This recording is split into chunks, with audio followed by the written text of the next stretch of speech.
गुरुमुखो, जैसे ही नए साल का आरंभ होता है तो नए साल के समय में सभी नई नई तैयारियां करते हैं कि किसी तरह से अच्छे से इस नए साल की शुरुआत हो और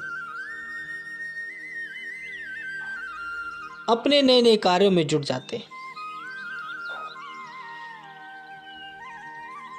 नई चीज इस्तेमाल में लाकर और नए साल के नए दिन में खुशी अनुभव करते हैं। यह इंसान के अंदर कुदरती गुण है, मगर देखना यह है क्या यह खुशी हमेशा कायम रहने वाली है? हरगिज नहीं। थोड़े समय के लिए खुशी मनुष्य को अनुभव होने लगती है, लेकिन फिर गायब हो जाती है। कारण क्या है? जिन पदार्थों को प्राप्त करके वह खुशी महसूस करता है, वे सब पदार्थ विनश जाने वाले हैं, नष्ट हो जाने वाले हैं। इसलिए इनको प्राप्त करके जो खुशी मनुष्य को अनुभव होती है वह स्थायी नहीं होती। स्थायी और सुखदायी वस्तु क्या है?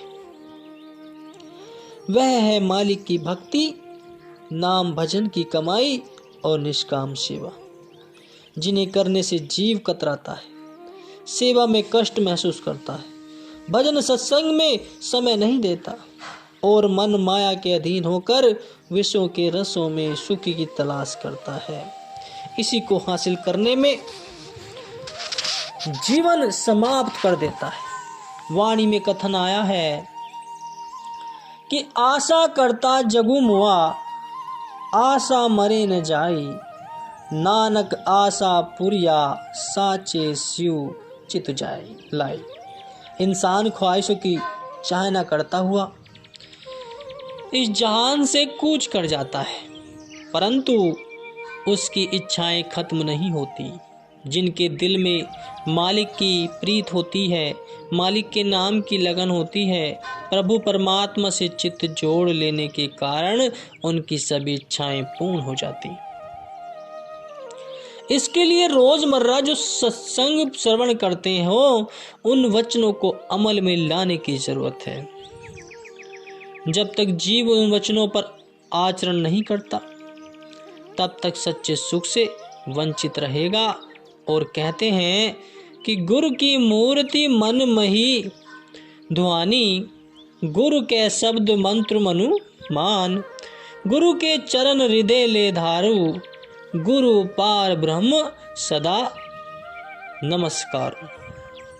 कि तू अपने हृदय में सदगुरु की तस्वीर का चिंतन कर, सदगुरु के शब्द और वचनों को मनन कर, उनके चरणों का चित्त में ध्यान कर, अपने इष्ट देव को सदा नमस्कार कर। इससे सत्यता बढ़ेगी और असत्यता का अर्थात झूठे विचार दूर हो जाएंगे। जिस प्रकार अंधेरे को दूर करने के लिए कोई दौड़ धूप नहीं करनी पड़ती, केवल बत्ती जलाने से अंधेरा दूर हो जाता है, इसी प्रकार शब्द को हृदय में धारण करने से विषय वासनाओं और मोह का सफाया हो जाता है। मन का यह स्वभाव है कि वह किसी न किसी वस्तु को अपने अंदर धारण करता रहता है, फिर वह चाहे दुनियावी ख्याल हो या सदगुरु द्वारा दिया गया शब्द। गुरुमुख केवल नाम को दिल में बसाता है। जितना नाम दृढ़ करेगा उतना वह हल्का फुल्का रहेगा, उतना आत्मिक आनंद महसूस करेगा जिसका वर्णन नहीं किया जा सकता। जिस प्रकार इंसान जब भूख से अधिक खा लेता है तो भारीपन महसूस करता है, इसी प्रकार जरूरत से अधिक वासनाएं मन में बसाने से अनावश्यक बोझ पड़ता जाता है।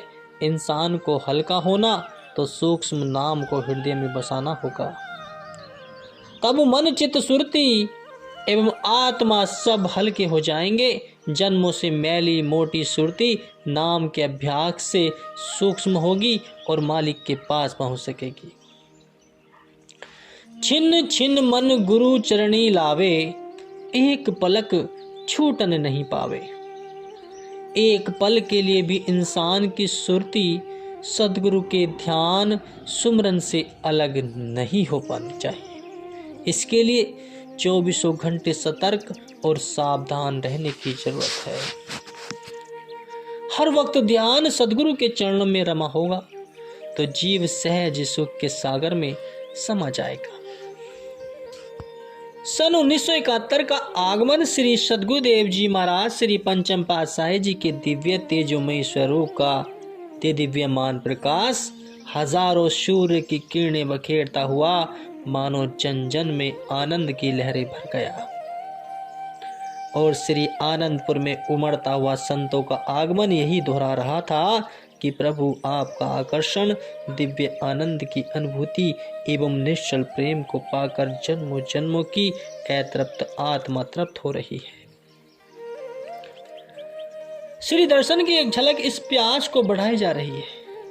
आप उन प्रेमियों के प्रेम को हृदय लीलाओं और प्रवचनों से पूर्ण करते हैं। महात्मा परम विवेकानंद जी व महात्मा भक्ति ध्यानानंद जी ने संगत के 7 चंद्र रात यानी अमावस्या के दूसरे दिन दूज श्री चरणों में मत्था टेकने के लिए विनय की।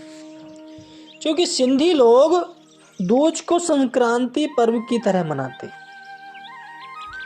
उनकी विनय स्वीकार कर श्री सद्गुरुदेव महाराज जी श्री पंचम पातशाही जी ने उनको शुभ श्री दर्शनों का सुअवसर प्रदान किया। समस्त संगत ने श्री चरणों में मत्था टेका। महात्मा जी एवं संगत की खुशी का ठिकाना नहीं था। महात्मा जी ने श्री चरणों में विनय की कि सच्चे पातशाह आज नए वर्ष 1971 में सच्चखंड श्री आनंदपुर की भूमि पर श्री दर्शन का सौभाग्य तथा आज चांद रात का दिवस पुनः श्री दर्शन का सुनहरा अवसर प्राप्त कर मानो कई जन्मों के पुण्यों का संयोग हुआ है। श्री चरणों में लाखों धन्यवाद मुबारकबाद हो।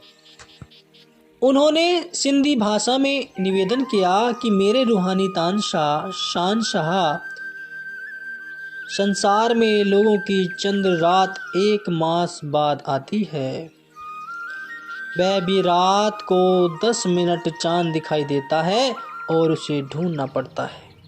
हमारा चंद्रमा तो सामने ऐसा चढ़ा हुआ है कि आंखों के सामने अर्थात आंखें खोलो या बंद करो।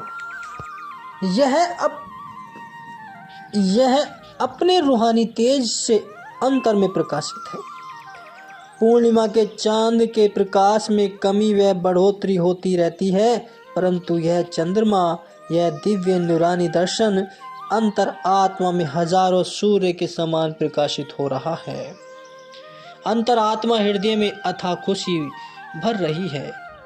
आपने श्री वचन फरमाए कि यह सब गुरुमुख प्रेमियों के विश्वास और श्रद्धा का परिणाम है।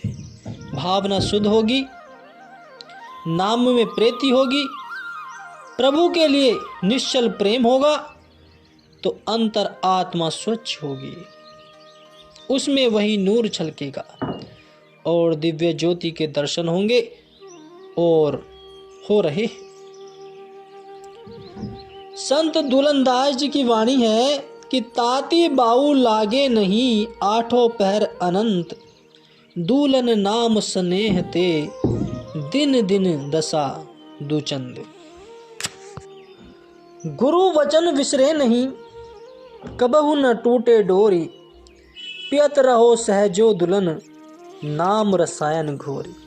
कि प्रेमियों, सत्पुरुषों ने आत्मा की खुराक अर्थात नाम शब्द आप सबको प्रदान किया है। इसकी कमाई करने से, सुमरन में सुरती लगाने से संसार के दुख संताप नहीं व्यापते।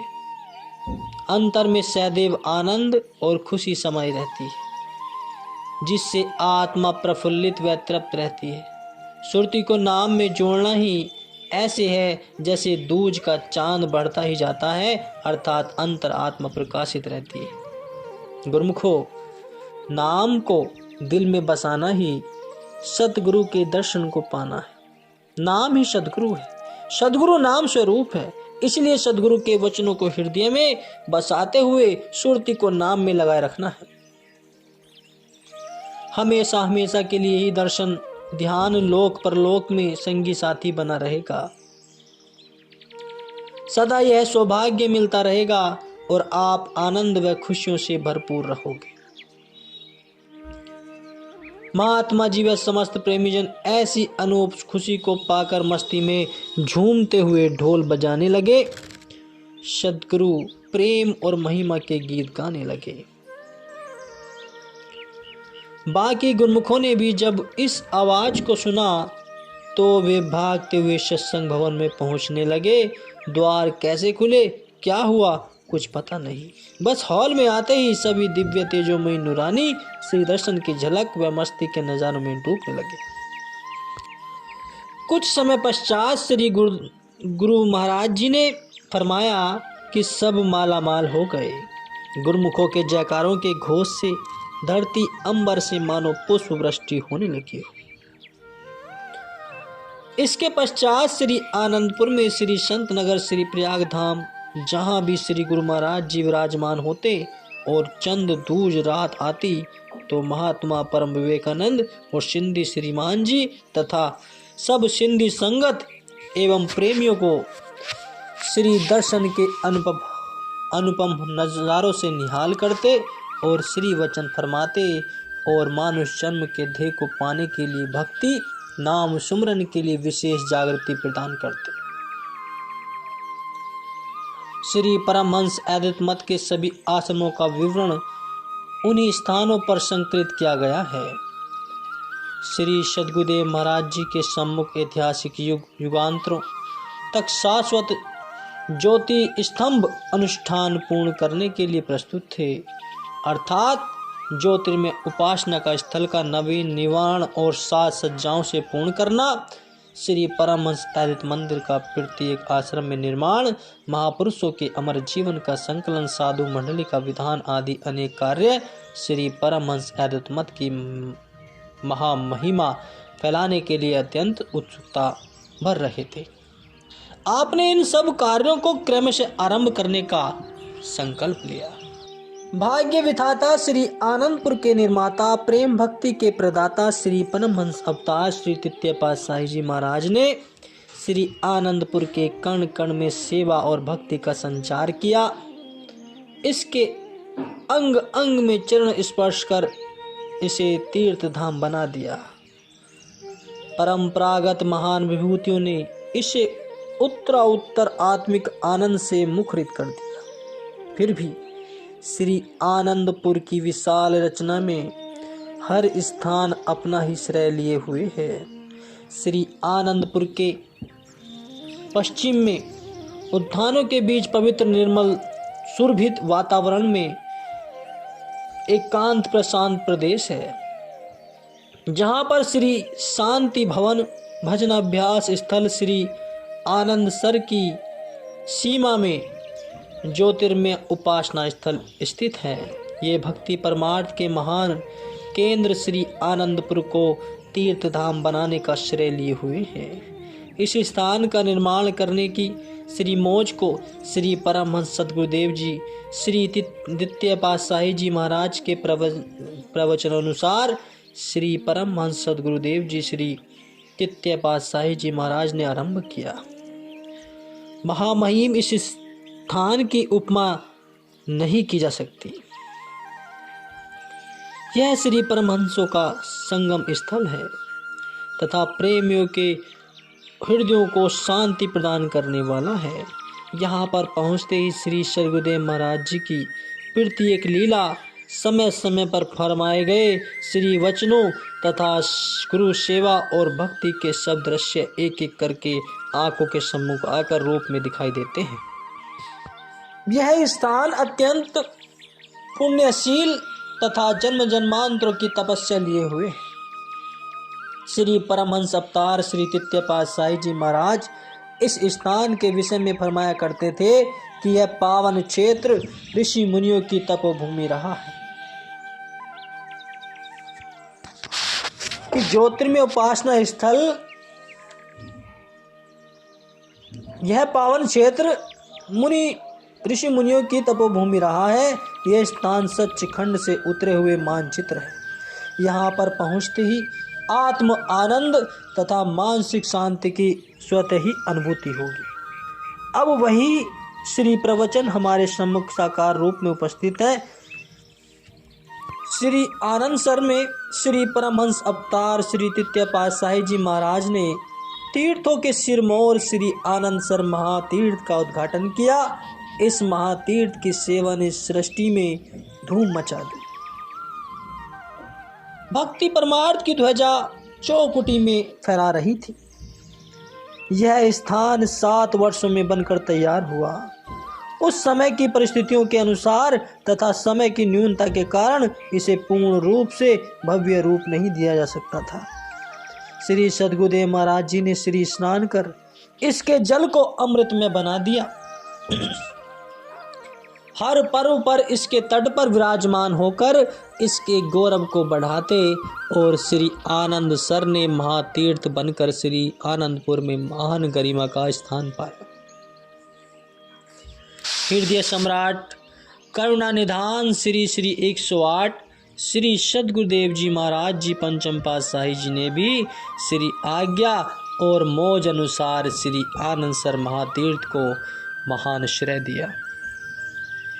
पर्व के दिन प्रातः समय श्री कार में विराजमान होकर श्री आनंद सर की परिक्रमा करते और श्री आनंद शांति भवन तथा श्री आनंद शांति धाम की वंदना करते हुए श्री परमहंस अद्वैत मंदिर के सामने की ओर फूल बतासे समर्पित कर अर्चना करते और सत्संग आश्रम स्थल में श्री परमहंस दयाल जी के श्री चरणों में वंदना करते। इसके पश्चात श्री आनंद सर के तट को पावन बनाते। भक्तों की ओर श्री आनंद सर में एक शीशे का कमरा बनाया गया जिसे तट तक खुला और पुल द्वारा जोड़ा गया। प्रातःकाल की मंद मंद सुगंधित समीर आपके स्पर्श से नृत्य करती और शीतलती हुई गुरुमुख प्रेमियों के दिलो दिमाग में अद्भुत सौरभ भरती। नभ में उदित होते हुए रक्त वर्णित सूर्य की किरणें सम आपके मुखमंडल की आभा जन जन में आह्लाद भर देती।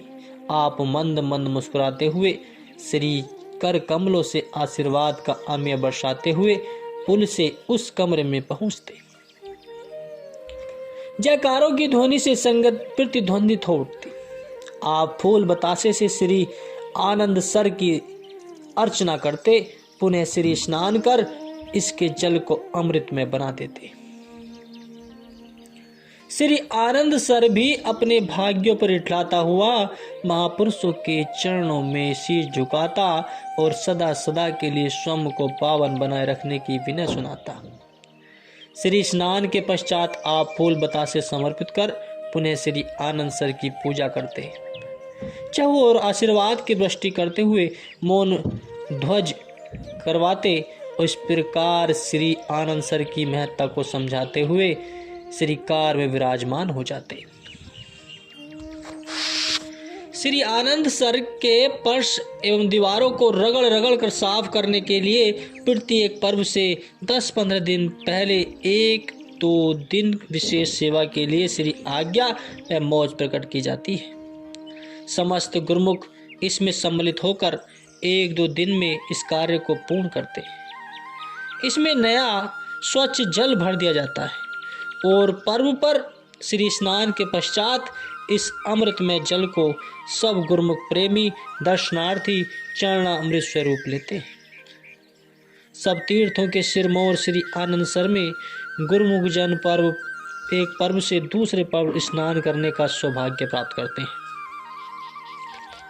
आप श्री आनंद सर की विशेष सेवा के अवसर पर सदैव यहाँ आकर श्री दर्शन से लाभान्वित करते और सबको अपनी अनुपम लीला से सरसाते और इस तीर्थ की महिमा और पुण्य का बखान करते। एक बार बैसाखी के पर्व से पहले जब यहाँ सफाई की सेवा हो रही थी तो आपने प्राय श्री आरती के पश्चात यहाँ श्री दर्शन दिए। तट पर विराजमान होकर सब गुरुमुखों को अपने सम्मुख बिठाकर नाश्ता करवाया।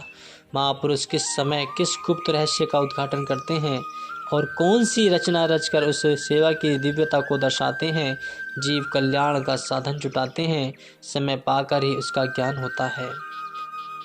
आपने दोपहर को 2 बजे सब गुरुमुखों को छुट्टी देकर फरमाया कि शीघ्र ही भोजन करके 3 बजे तक सेवा आरंभ कर दो। और गुरुमुख जन भोजन करके कुछ सुस्ताने लगे तो उधर ठीक 3 बजे मधुर एवं उच्च स्वर में श्री कार हॉर्न बजती हुई भक्तों की ओर से श्री आनंद सर के तट पर जा पहुंच गई। दूसरी ओर से कुछ गुरुमुख भाग भाग कर यहाँ पहुंच गए। किसी को भी यह एहसास न था कि इतनी गर्मी में महापुरुष जी दोबारा कृपा करेंगे। आपने उन 20-25 गुरुमुखों को बिठाकर पावन वचनामृत की वृष्टि की कि श्री आनंद सर आनंदपुर की प्रत्येक सेवा से ही मन की शुद्धि होती है, लेकिन श्री आनंद सर की सेवा महान एवं विशेष महत्व रखती है। इसके फर्ज को जितना रगड़ रगड़ कर साफ करोगे उतना ही मन भी शुद्ध और पवित्र बनेगा। ऐसा सुअवसर सौभाग्य से मिलता है। जो इस सेवा को श्रद्धा और प्रेम से करता है उसे अपने घट में मालिक का दीदार हो जाता है। उपस्थित गुरुमुखों ने श्री वचन श्रवण कर भाग्यों की सराहना करते हुए अपने धन्य भाग बनाए। उस विशेष सेवा में सर्वदा भाग लेने के लिए सदा उत्साहित रहने लगे। दूसरे दिन जब सेवा के लिए श्री आज्ञा फरमाई गई तो यही वचन सबको सुनाए गए। संतों की वाणी ऐसी सत्य को दोहराती हैं कि जैसा अवगिद राम है तैसी भक्ति अलेख, इन देंद्यु की मित नहीं सहज मुखा कहे शेष। अर्थात अपरंपार प्रभु की महिमा अवर्णनीय है। उस भक्ति का स्वरूप भी बुद्धि की सीमा से परे है। शेष भी सहस्त्र मुखों से यही महिमा गायन करते हैं कि इन दोनों को किसी सीमा में नहीं बांधा जा सकता। अर्थात महापुरुष इस भक्ति का रहस्य सरल सुगम भाषा में समझाकर आत्म जागृति उत्पन्न करते हैं। उनके उपदेशों पर आचरण कर मानव जन्म सार्थक हो जाता है, सफल हो जाता है। बोलो जयकारा बोल मेरे श्री गुरु महाराज जी की जय।